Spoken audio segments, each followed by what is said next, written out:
Thank you, Mr. Clyde. Mr. Harder. Thank you so much. Secretary Kennedy, I'd like to start by talking about your personal story. You've talked openly about your battle with addiction, and I want to thank you for being so open about talking about your road to recovery. As you know, addiction is a real crisis. Tens of thousands of Americans died this year from overdoses.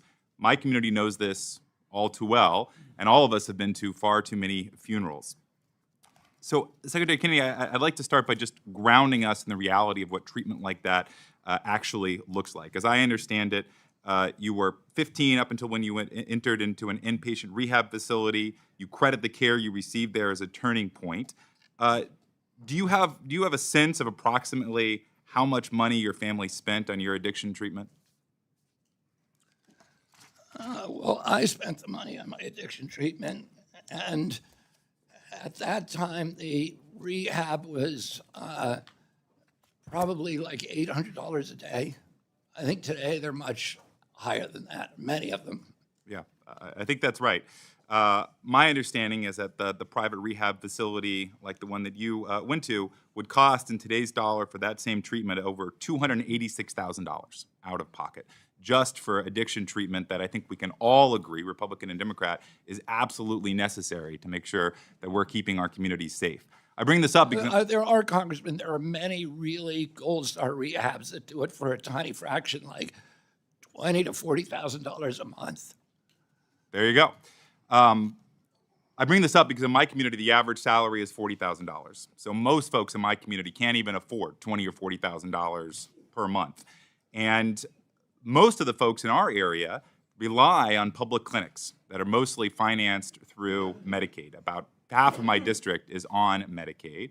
And the recent budget that is being discussed in the House right now would leave 50,000 people in my community without health insurance. So, Secretary Kennedy, my question for you is, why do you think that a community like mine doesn't deserve access to that same basic health care provided by Medicaid that you benefited from?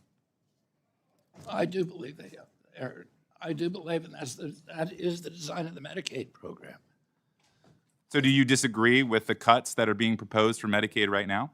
Oh, the cuts to, this is I don't know if you understand this or whether you're just mouthing, the Democratic talking points. The cuts to Medicaid are for fraud, waste, and abuse, and I'll tell you what that means. It means that because of DOGE, we were able to determine, and it's about 8 million people who would be affected. Because of DOGE, we were able to determine that there are 1 million people who are claiming Medicaid from multiple states.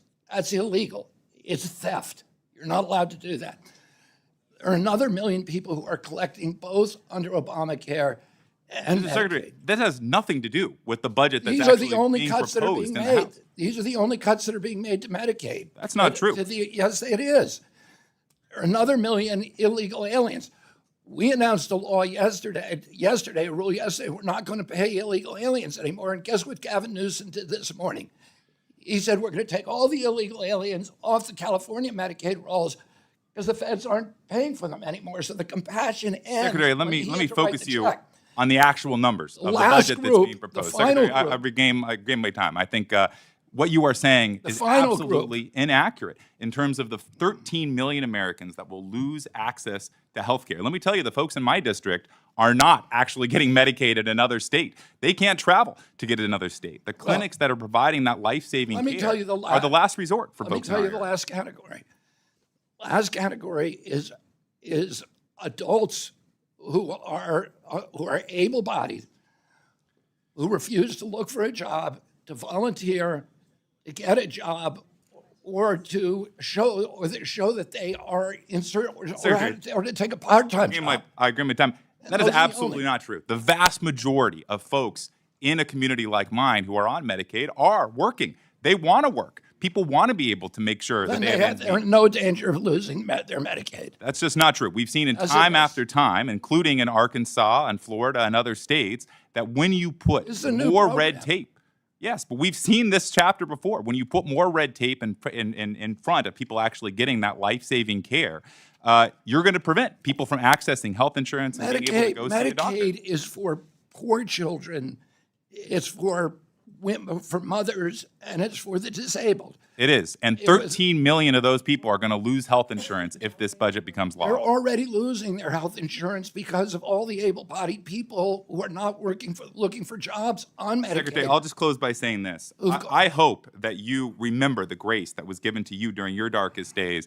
And I recommend that you come to a district like mine and stare at a single mom who has young kids, who's at risk of losing her health insurance because Where of is more your red district, tape. Congressman? Stockton, California. Come on out. We'd love to have you. And I hope that you can actually explain why this program is going to make her life healthier and help with the actual outcomes that we're talking about, because I think that's a hard case to make.